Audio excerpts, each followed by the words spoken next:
forehead. You're beautiful, ladies, all of you. Thank you. I'm just thinking this is so 2020.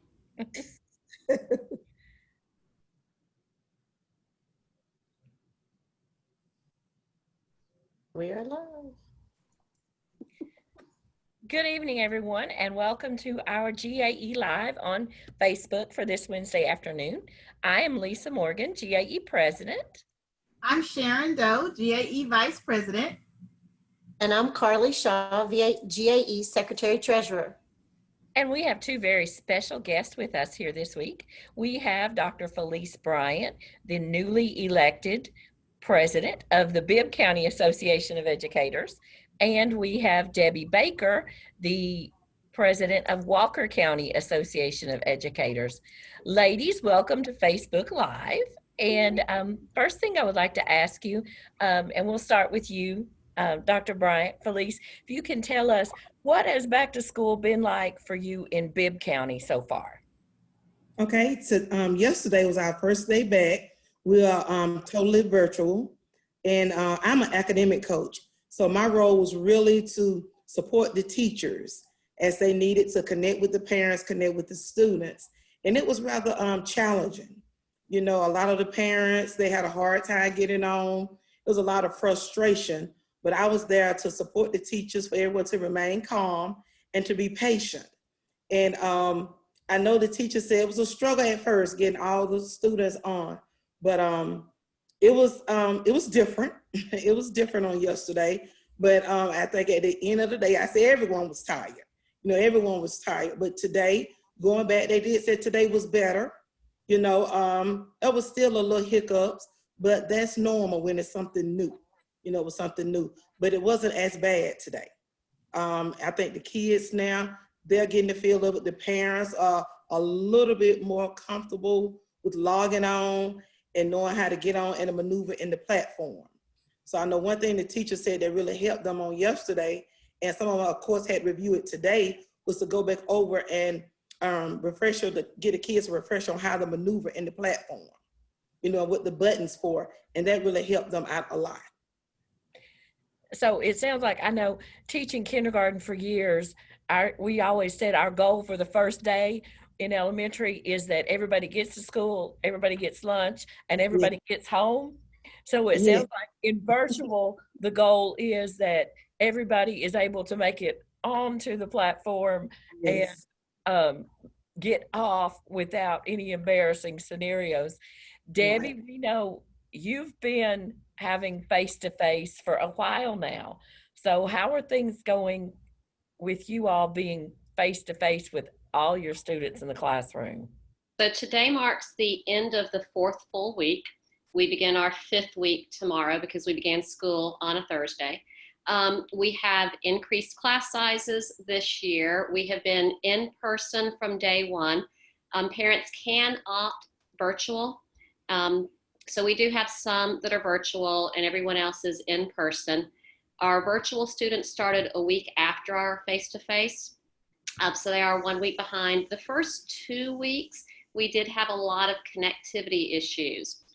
The face-to-face students, we were told that we should be teaching at the beginning, at least digitally, so that we could get the kids trained for digital in case we have to go virtual. So the first week we pretty much did all, or we tried to do all virtual, all digital that is, but the internet kept crashing, which made that impossible. And then once the virtual kids came on a week later, it didn't work for about the first week and a half or so. We do have internet now, so we can support our virtual kids and we can support our in-person kids when we're online. Masks are not mandatory, that's probably common. We're told to social distance kids, and I'm sure y'all all know that that does not work. Adults don't social distance well. Kids can't social distance, especially when they haven't seen their friends in 5 months. We started school 5 months to the day that the pandemic began. So it was literally 5 months. And I'll just say they don't distance well. We're coping, and I think that's a good term. We're learning every day, and we're just taking everything one day at a time, not knowing what the next day will provide. We have had a good, I think a pretty significant number of positive cases in both students and staff, which have resulted in many quarantines of students and staff. So I think that's my next question. So when those students and staff are quarantined, you know, we hear a lot about that they're not quarantining a class, that it's just specific people. Is that what's still continuing for you all in Walker County? Yes and no. I think it depends on the grade. It depends on everything. There have been classes that have been quarantined at the elementary level for sure, and I think the middle school level we've quarantined multiple whole classes. The goal is to contact trace where we quarantine as few people as possible. And the parameters are 6 feet, within 6 feet, for 15 minutes, more than 15 minutes, cumulative for the last 24 hours. Cumulative within the last 24 hours, tracing back 48 hours. So we are quarantining, but trying to not quarantine too many people. Dr. Bryant, in your county, in Bibb County, what are the procedures for if a student or a staff person should become in contact with someone who's positive? Well, that has actually happened. They have to, if you've been around, because like I said, you know, our students are not back, but you know, the staff has been back the last, since the 1st of August. So if you come in contact with someone, of course, it has to be reported. And then they have to go home and quarantine for 14 days. So we did have that happen at my school, exactly. So the whole grade level, they had to quarantine for 14 days. I think they had only been back maybe a week. And then they had to leave in quarantine for those 14 days. Are they teaching from home, or what's happening when they're quarantining? They had to quarantine at home. Right, and are they teaching from home? Oh yes, they were still participating. Yes, they were still working from home. They were still working from home and everything, and participate in all of the meetings and everything. Like I said, at that time, you know, we were still doing that because we had like 30 days of pre-planning. Because like I said, yesterday was actually our first day back. So they were still working from home. So I have a question for you, Ms. Baker. What advice do you have for teachers that will be returning to face-to-face instruction? Oh my gosh, where to begin with that one? That's really loaded. I think my first day, I felt that I was prepared, but emotionally, I wasn't prepared.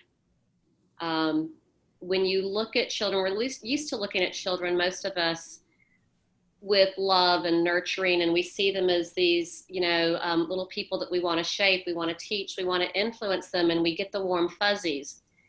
Now we're looking at them as virus carriers, possible virus carriers, we don't know.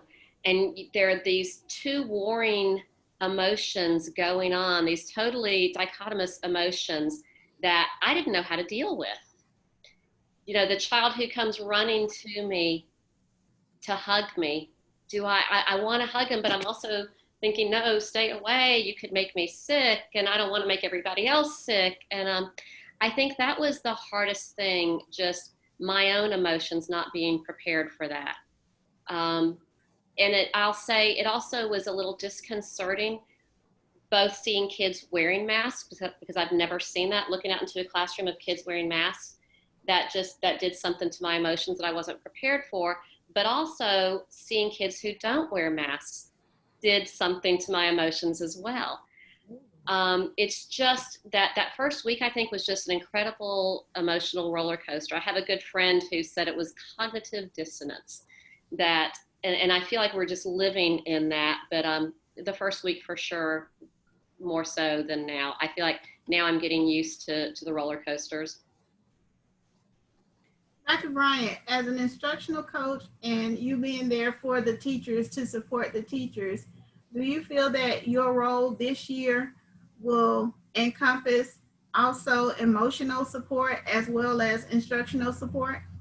Yes, most definitely, because I experienced that yesterday and today. You know, just to go in there and talk with them and kind of, keep them calm. Because like I said, everybody's nervous. You know, the parents are getting upset. They're frustrated. The teachers are as well. So, I can't just get all unraveled. I'm there to comfort them, to support them. Just breathe, be patient. It's gonna work out. I said, we're gonna look back on this and talk about this, years from now or next year, just to kind of keep them calm, and they're just like, okay, you're right. So I don't want them to get frustrated and for them to get upset, and then they're live because see, our teachers, as they're also live, teaching, they have to record their lessons. So I just tell them, just stay calm. And like I said, I had to do that on yesterday and today as well. Because it's new, it's something new to everybody. So I just have to reassure them it's going to be all right. Like today was better than yesterday. Tomorrow gonna be even better. And that's something I think I want to ask all of you, because I know all of you are teaching virtually in some aspects. And that's one of the things that seems to me would be hard, because normally when we're in the classroom and we have our students and there's a problem or the students getting frustrated, we're able to handle and we're able to deal with that because we're there with the student. So how is that different virtually? And does the fact that we really can't solve things for our students at the other end of that computer, how does that make the virtual instruction different? And Sharon, I know you've been teaching virtually, so I'll let you start at the high school and we'll work our way down to the elementary. Well, with me, I found that even with my own kids, they know more about the technology and how to use the program than I do. So I'll be relying on the children to tell me some of the things. And I'll be learning from them just like they'll be learning from me. It's a new system, the Canvas system. It's new to all of us in the county. However, the children, they pick up how to use things quicker than we do, quicker than I do anyway. And so I think it's going to be a different kind of partnership this year. Carly, what about middle school? Most of the time it's been successful, but there have been those times when I can't help the student. I tell them, this is what you can do. I give them troubleshooting techniques. And if that doesn't work, I tell them, you've got to call the helpline because there's nothing else I know to tell you to do. And I'm not able to see, like I can't even give them permission to share their screen and show me their screen so that I can help them troubleshoot. It's just whatever they tell me is going on. So it's a challenge at times. And sometimes Teams has not been cooperative, and that has caused some major issues. And we have some students who don't have a strong enough bandwidth on their internet, so they're not able to really withstand the class and being in there all day and the changes. And if I have a video or a PowerPoint, they can't see a picture. And it's been challenging. It's been very challenging. And I'm very concerned about when we come back and I'm teaching with live students in my classroom and having to be online virtually. That's the part I'm really hoping to navigate well. Well, I'm fortunate in that sense because my face-to-face classes are separate from my online classes. So I don't have to do both at the same time, because the periods that I don't have a face-to-face class, those are the periods that I'm teaching online. And I think that's a great setup for my school to come up with. So I give them kudos for that. So Debbie, you mentioned that you're doing both though at your school. I am not. In Walker County, elementary teachers are either face-to-face or virtual. So I'm a face-to-face teacher. There's a teacher next door to me who is only virtual. At the middle and high school, the teachers, certain teachers are both, and they're doing it simultaneously. And yes, that's a real challenge for them. Yes. So the next question, and we do have some of our viewers are sharing about their experiences as well. And Debbie, what you shared about being with the students and that caution with them, because we don't know where they've been or who they might have been exposed to. As she said, that's what she's afraid of. Mhm. And how that's going to change. So you said that was really the first week, that was something that was challenging. Has that changed over the course of the past few weeks, or does it ever really go away? The caution is still there. I think the fear has lessened. I'm still cautious around kids. When a child needs help, yes, I go help them. They need a lot of help with their computers right now. So we're face to face or head to head, as I have my head in front with right beside theirs to help them with the computer. I'm touching their computers. I have 4 bottles of sanitizer located at the 4 corners of the room, so anybody can go get sanitizer whenever they want to. Yes, I am still cautious, but like I said, the fear is not there. I'm trying to not let the kids' education or their emotional experience be impacted by everything that's going on. I do think that we can be somewhat safe. I don't think that we can be entirely safe, but I think we can be somewhat safe and help the kids feel pretty good. In my rule, in my class, I have a rule that if the kids are going to be within 3 feet of each other, they need to have their masks over their nose. I'm fortunate that I can do that. I know many counties and many schools can't. So the kids just know that if somebody's going to be around them, pull it up over their nose. And one tip, and this may or may not help people, I had 2 things on my wish list this year, and that's all.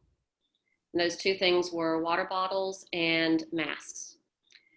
Those were delivered the first day of school. Some very generous parents. Our water fountains have been turned off, so kids can't use the water fountain. So I actually have some reusable water bottles. If a kid needs if they don't have a water bottle, they'll fill it, and then I have a bag they'll put it in at the end of the day that I bring home to wash in the dishwasher. So hopefully children will not be dehydrated all day.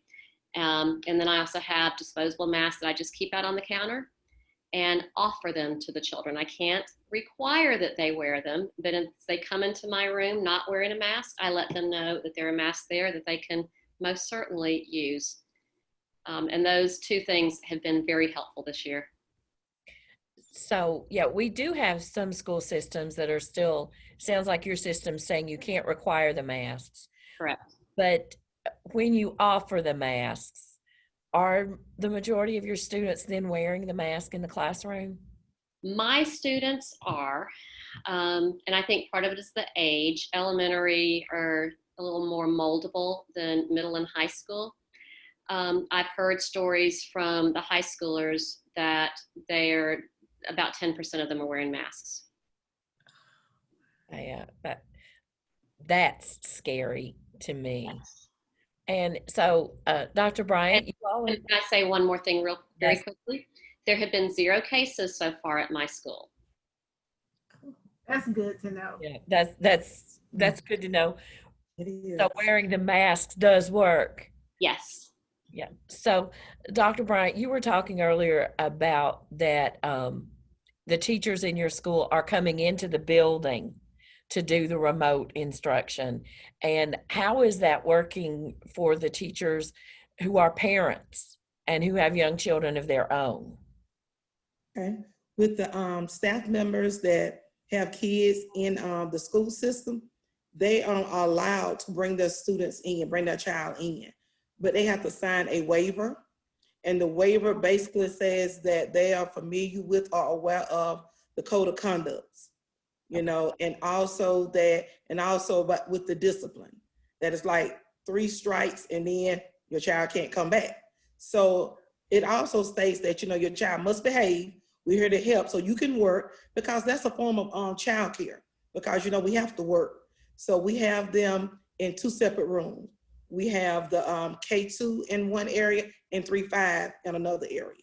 And we make sure they're all social distancing, and they also have to wear their mask. And we provide them with the breakfast and lunch. And a lot of the kids, they don't even have to attend my school while I work, just as long as they're in the Bibb County public school system. So they all have their devices, their materials, they have the headphones, their earbuds, and they're all doing the work. So it really has worked out. The only one that's been a little challenging, of course, for the little ones, you know, pre-K and the ones 5 years old, you know, want mom and all, but you know, that's normal. You know, that's what pre-K, you know, that's how they act. But the one that's in pre-K, her mom works there. Like I said, she's one of the parapros. So she's actually in the computer lab with her, you know, so, but it's been fine so far. The first day they had them in the same room, but then they decided to kind of divide them up, because even my principal, her son is there as well. Okay.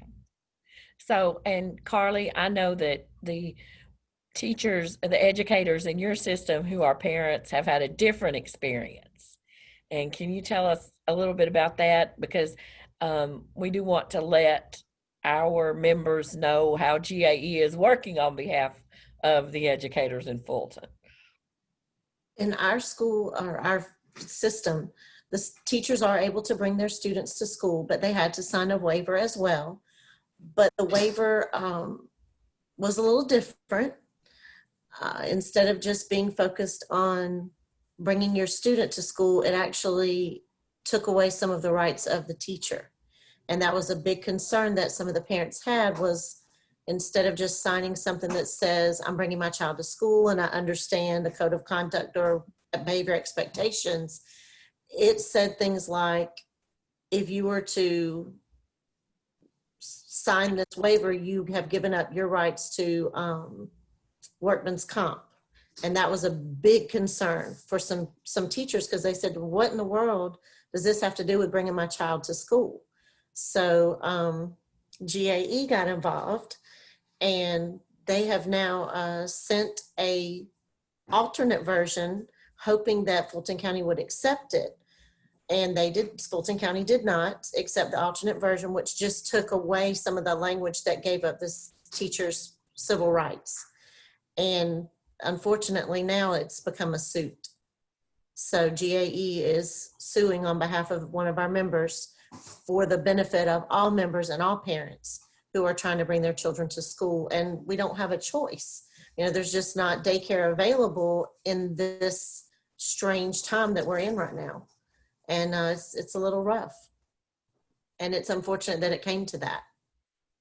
Yes, it is unfortunate, but that is one of the benefits of being a GAE member, that GAE will be there to help you and to file those suits as necessary to protect our members and our students. And every week we have to have our commercial. So that's our commercial for this week. If you are not a GAE member, we want you to join us here at GAE, because we are the ones who are speaking up for our members and our students during this interesting times, is one way we can say it. So Debbie, I keep coming back to you because I feel like you're the voice of experience with us tonight. So 4 weeks in, are you seeing the parents who chose face-to-face, are they comfortable with that still? And are you seeing parents who chose virtual, are they still comfortable? Or are they saying, well, maybe it would have been okay to have been face-to-face?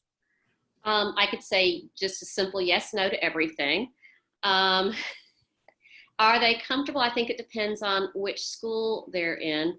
I teach in a very tiny school. We've had 0 cases. The face-to-face parents are very comfortable because we've had 0 cases.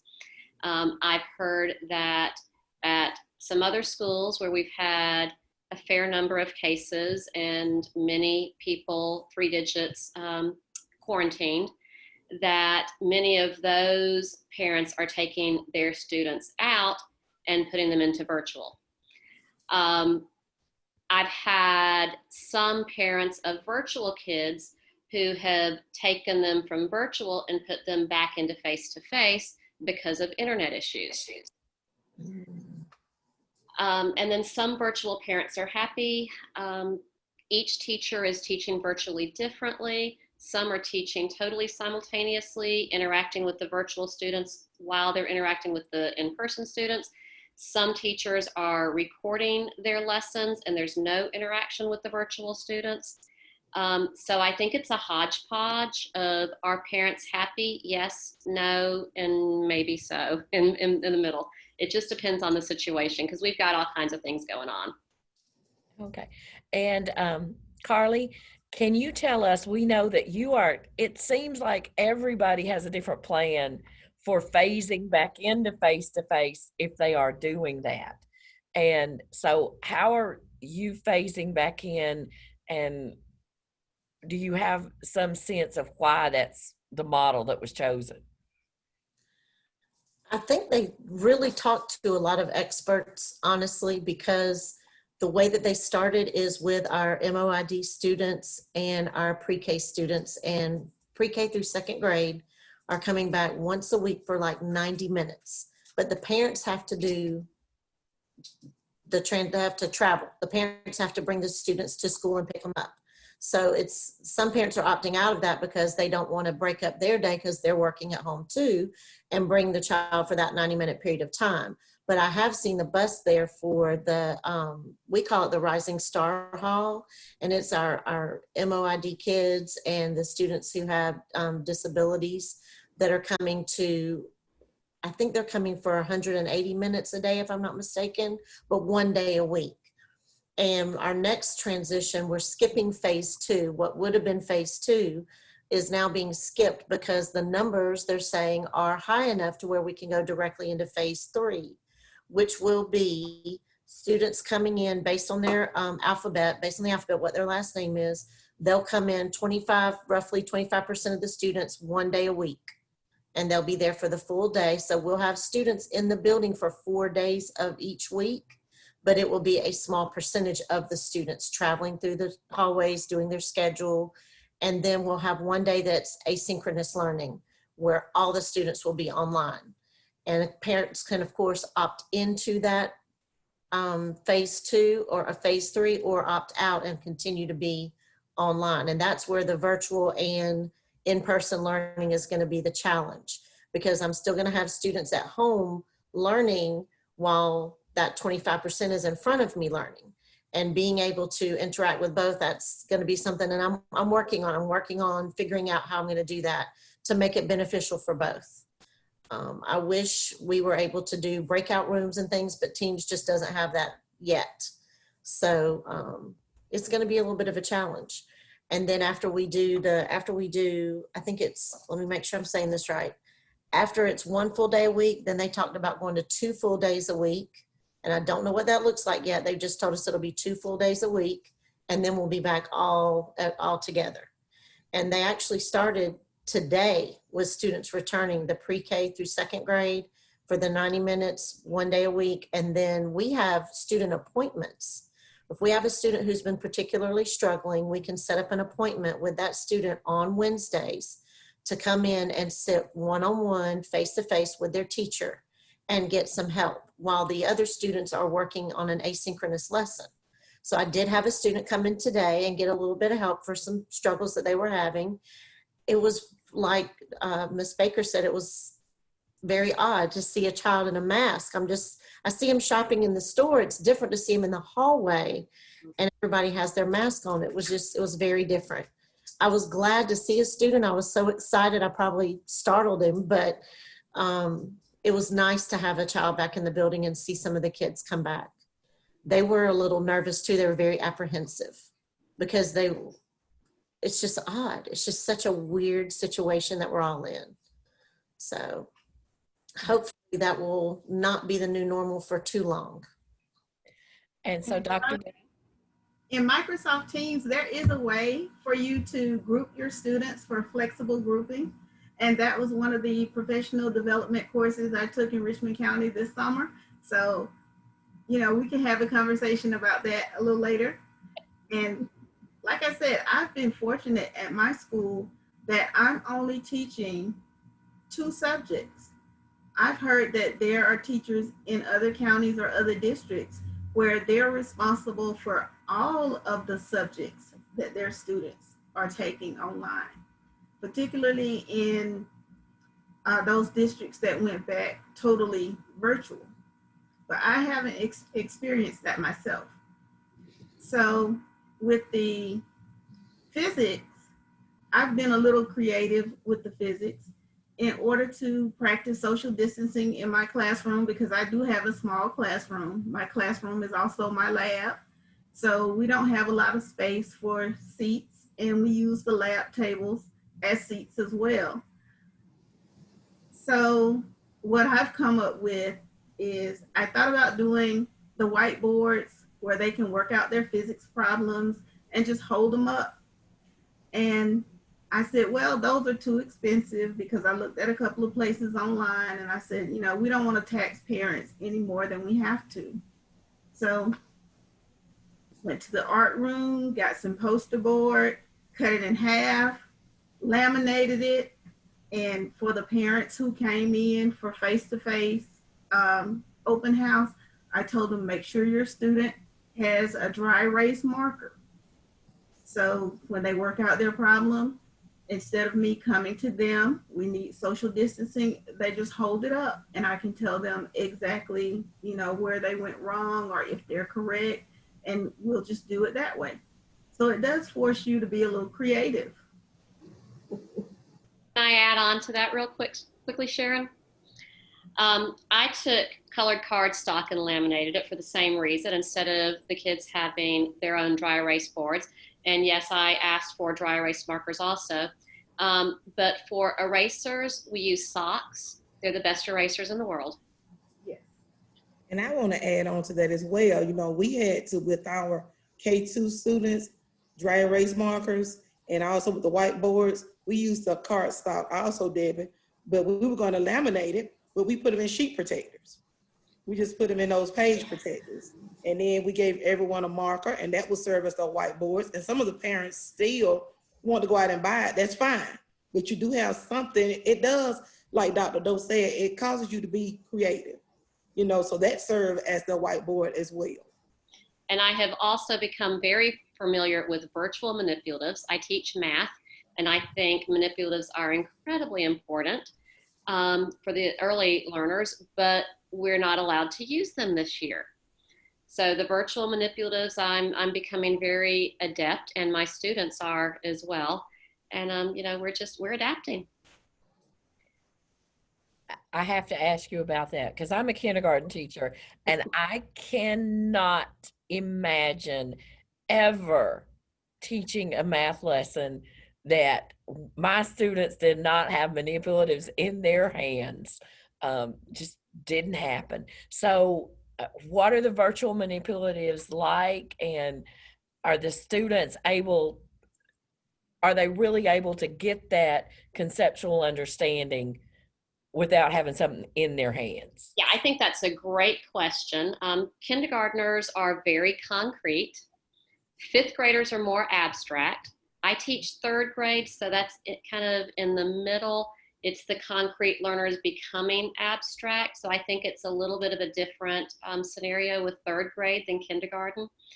My preference would be to teach with physical manipulatives so that they can move them around and touch them and see the texture and the shape. But that's just not possible this year. My third graders are actually doing much better with the virtual manipulatives than I would have thought.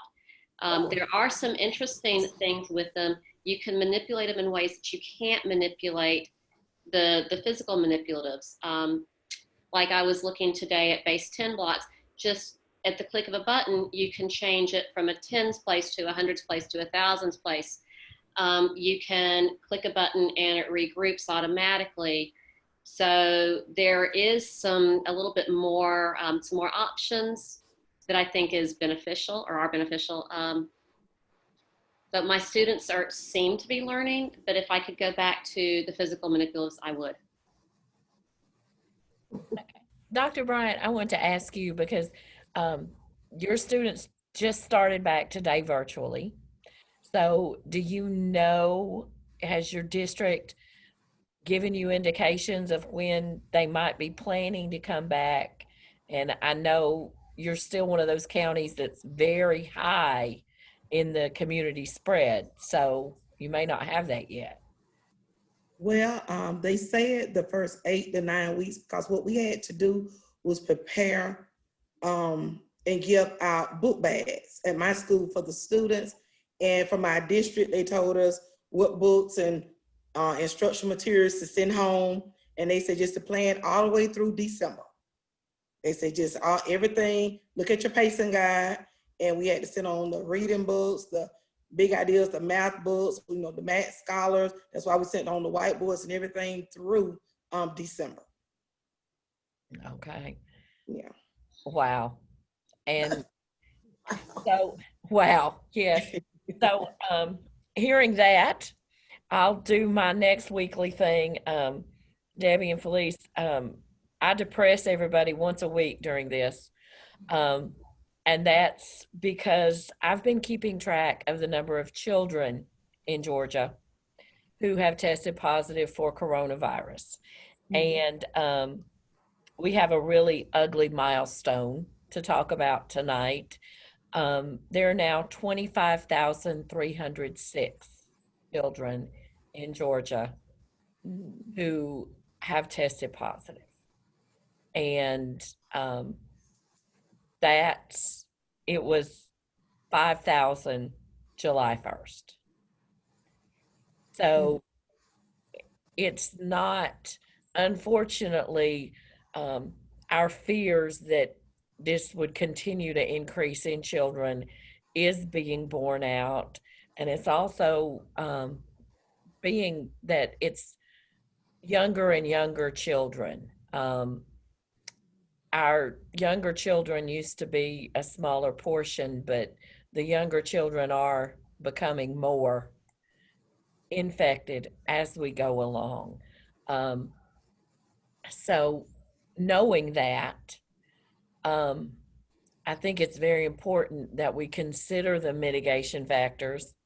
And Debbie, you talked about having hand sanitizer in 4 corners of your room. And I'm probably know the answer to this before I ask it, but I think it's something that we need to talk about in all the systems. Were those supplies provided for you by the school, or did you do like we do and go buy them yourself? I'm going to answer this question for myself, not for anyone else. I'm very fortunate to teach in a very small school with a very tight community. When the pandemic was back in March, when it was the epidemic, just before it blew up into a pandemic, I had several fabulous parents who went out and bought Clorox wipes and sanitizer. I didn't even ask for it. They just saw what was happening and they brought it in. I'm still using those supplies. So I have not purchased anything. I have not asked my school for anything. I'm sure if I did, I would be provided, I would hope. So I can't, no, my school has not provided me anything, but I haven't asked either because I don't need it. So Carly, what about your school? Is your system providing all those things for you all? Every teacher got a bottle of the cleaner, and every day when we walk in the door, we pick up a microfiber cloth. And every day when we walk out the door, we drop it into a laundry basket. And our ESP custodians wash them, fold them, and have them ready to go the next day. So they have like a little one in reserve. So that's what that's what we're using, excuse me. They have not encouraged Clorox wipes. They want us to use this particular cleaner that they've gotten that is specifically for fighting the coronavirus. And somebody just commented on my watch party that supplies in their district were also given to teachers. So a lot of districts are going to that. We did have a bottle of a pink spray called Rejuvenol that we are to use several times a day on desks and door handles, frequently touched surfaces. And that has been provided, and I have gone through mine already. It was refilled with no problem. Sharon, what about your system? I know your students are coming back tomorrow, right? Yes, they'll be back tomorrow. And so we have our little bottle of spray. We have the microfiber cloth as well. And it's basically the same procedure. When Carly was saying what we would do with them, when we get ready to go, we drop them in a little receptacle, same procedure. Okay. Dr. Bryant, what about at your school? Even though we're virtually, the system have provided everyone with a mask, and they've also given all the employees the hand sanitizer, which is refillable. So they tell us to keep your bottles, and also they're giving us some hand wipes, and they've also given us a bottle of spray disinfectant. At my school, I know they gave us a bottle of disinfectant to use. Even though we're still virtual, but they still want us all to remain safe. And one of our viewers asked this question, and this is something that I know we haven't been talking a lot about, but I think it's something that we need to start talking about. And as educators, we don't have the expertise in this area. The air purifiers, the air conditioning systems, those kind of things. That's something that we haven't been talking about, but I think it's definitely something that the more we learn about coronavirus, the more we are seeing that this is in our air, it's airborne. So has anybody seen anything different in their buildings with those HVAC systems or air purifiers or anything like that? No, I will say that what I've heard from multiple teachers that is their most stressful time of day is lunchtime in the classroom. When everybody takes off their masks and eats. And we've got several classrooms with 35 students. So you could easily have 36 people in that small room, maskless, eating. And since teachers are now, in my system anyway, we have waived our duty-free lunch. That's one of the waivers that we have this year. So we either eat with our students or we don't eat. So, okay. And I saw lots of shakes when I talked about the systems. And, you know, that's something that we aren't experts in HVAC systems. I know I'm not. I've got the guy that helps fixes mine on speed dial. You know, he knows when I call. But that is something that the ventilation and the circulation in the rooms, I know in my school, the windows do not open. And so I'm guessing nobody has the opportunity to open the windows and increase the ventilation that way either. So that's something that I think is going to be concerning, and perhaps as we learn more, they will begin to deal with that issue and hopefully begin to do something to mitigate there. As we're kind of winding down this evening, Dr. Bryant, we want to give you just a spotlight for a moment because you are newly elected as the president of Bibb County. So we know you're going to do a great job, but it is something that is going to be new for you. So I'm going to let Debbie and Carly and Sharon, our veterans here. So ladies, if you had one great piece of advice for Dr. Bryant as she begins her journey as a local president, what would that be? Ooh, one thing that I would say as you begin your journey, listen to your members. Listen to your members. Whenever they want to talk, don't ever turn them away. You know, even if it's late at night, even if you're busy, take time out to listen to the members? I would say, I know it took a while, but I finally have a good group of people with me in my board, and we're like a family. I trust my board. We get along well. I would say put good people around you and trust them. Then trust them to do what you need them to do. Right. My advice would be delegate. So you're not doing everything. You take those good people who you have surrounding you and share the powers, share the responsibilities. So you're not doing it all yourself.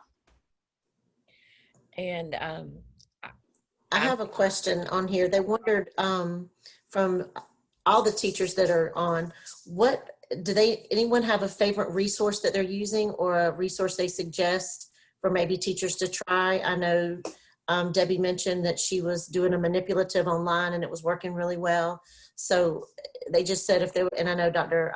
Bryant is you work with the teachers as a coach. So I'm yeah, I know you have some good tools up your sleeve. So they just said, were there any tools you could share to give us some other ideas of things we could use in our classroom and the virtual learning that we're doing?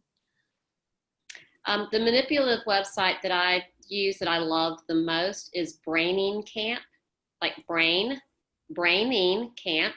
It is a paid website, but we shared the cost with our whole school. So I think a school membership was something like $400, something like that for the year. So when you divide it out per class, it was very worthwhile. And for math, that's been my saving source. Braining Camp. Is that Braining Camp? Braining. Georgia Public Broadcasting has a lot of good resources as well. And you can make a free account and access those. If you want to give a donation, then you can have access to more of the resources. Okay. Carly, you didn't know this, but actually you gave me the perfect segue to another commercial asking about resources. Literally just within the hour and a half, I got an email from NEA, and we will be posting this on the GAE website, on the GAE President's page. We'll be sharing all over. NEA, the beginning of September, did on Monday nights webinars for distance learning, and those are continuing. So pedagogy ed tech for early childhood is next. Let me make sure I'm getting this on the right date. Is the 14th of September. That is next Monday. It's at 7 p.m. and we'll put this again on the website. Then the 21st, leveling up Seesaw for distance learning. I've heard that Seesaw is used a lot in the early grades, in the primary grades. Leveling up Google Classroom for distance learning, if your system's using Google Classroom, is the 28th. And then October 5th is leveling up Schoolology. Or then social emotional learning in a virtual space. That sounds like something we will all be interested in, is November 2nd. And then December 7th, the session is about formative and summative from a distance and using assessments. So all of these are available for our members. And that's one thing, if you are a member of GAE, you are a member of a local, and you are also a member of NEA. So you have the advocacy and the resources there at all three levels to help you.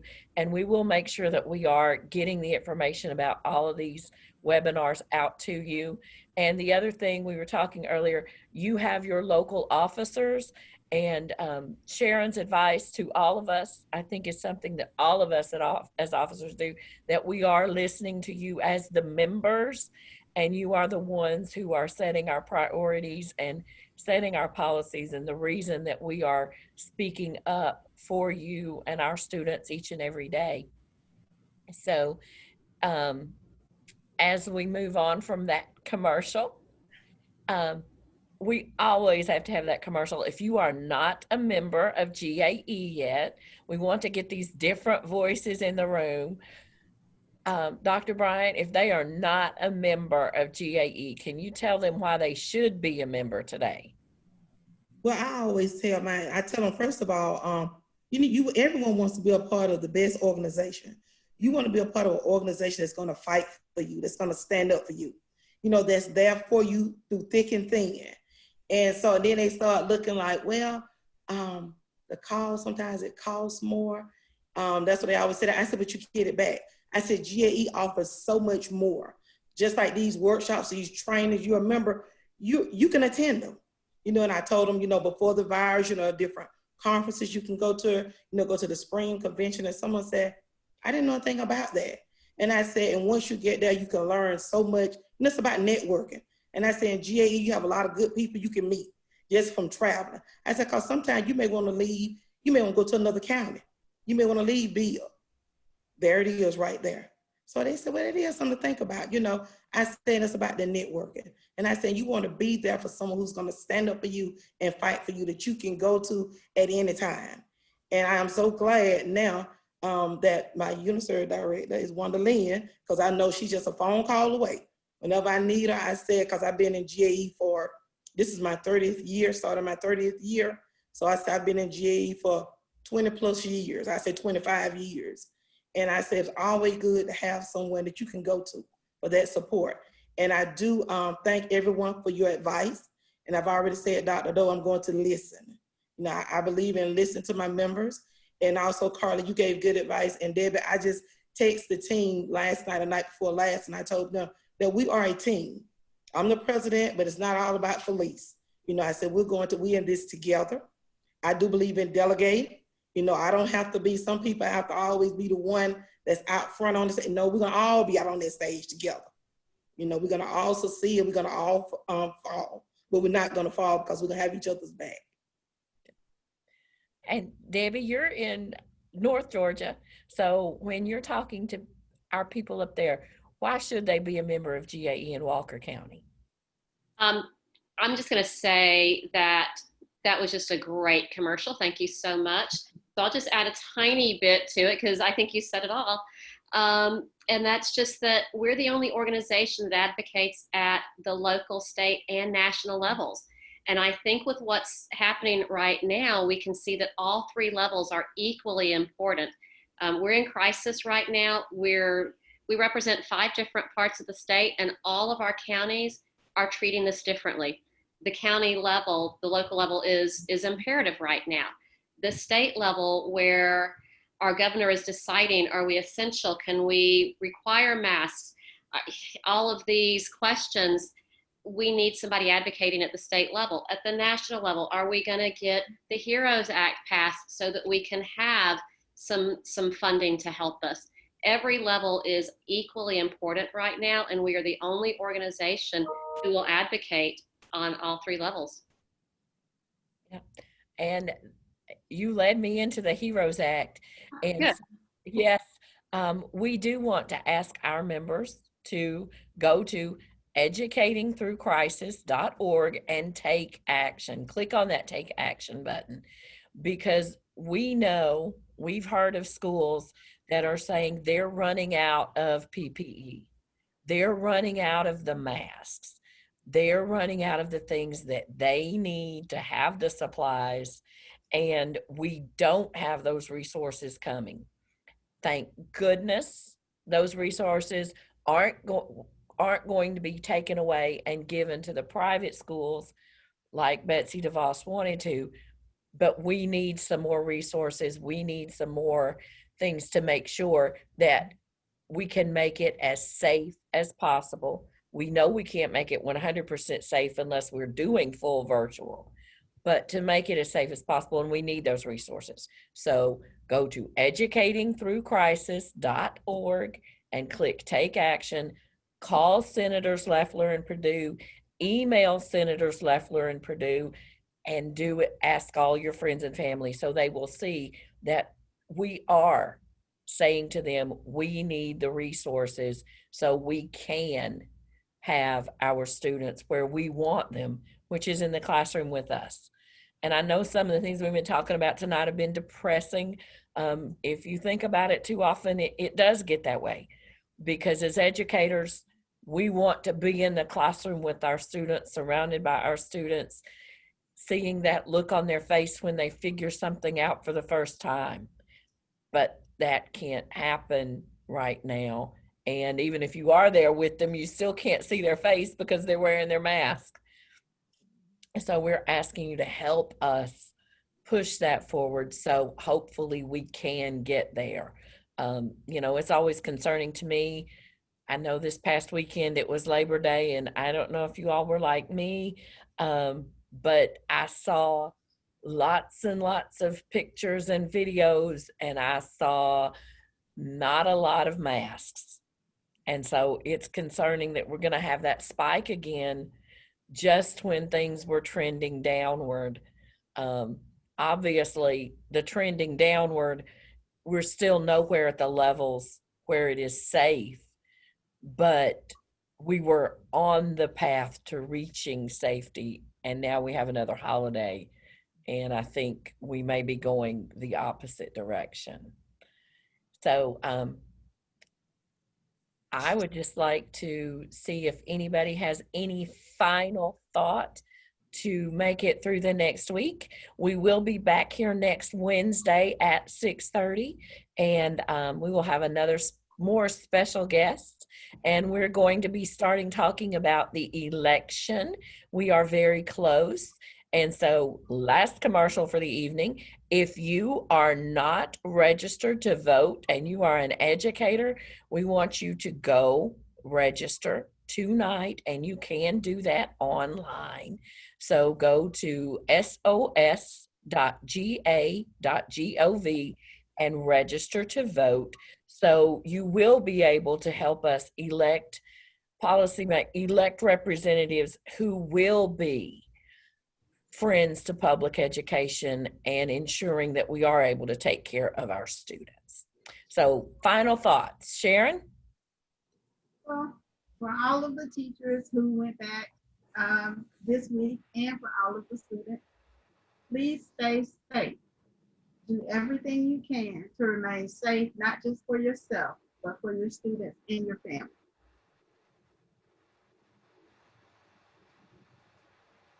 Carly? Oh, I guess my little piece of advice would be mindful of your mute button.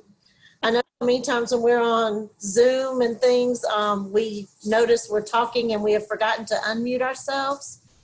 I forgot to mute myself and I was just singing along, and then I realized I can't sing. My students now know this because I was not muted. So be mindful of your mute button. Debbie? I think mine would be, despite all of the stress that we're under, allow yourself to return to that love of teaching, to the love of students, and don't let the stress cover that up. And Felice? And I would say, since we're virtual and I know it's very stressful, just remember why you want to become a teacher, why you wanted to become an educator, and like I said, we're going through a lot right now, going through some little pains right now, but this too shall pass and we'll be back to normal as possible. Yes, thank you. And thank you, ladies, for joining us this evening. And we will see everyone next week, once again, at 6:30 for Facebook Live.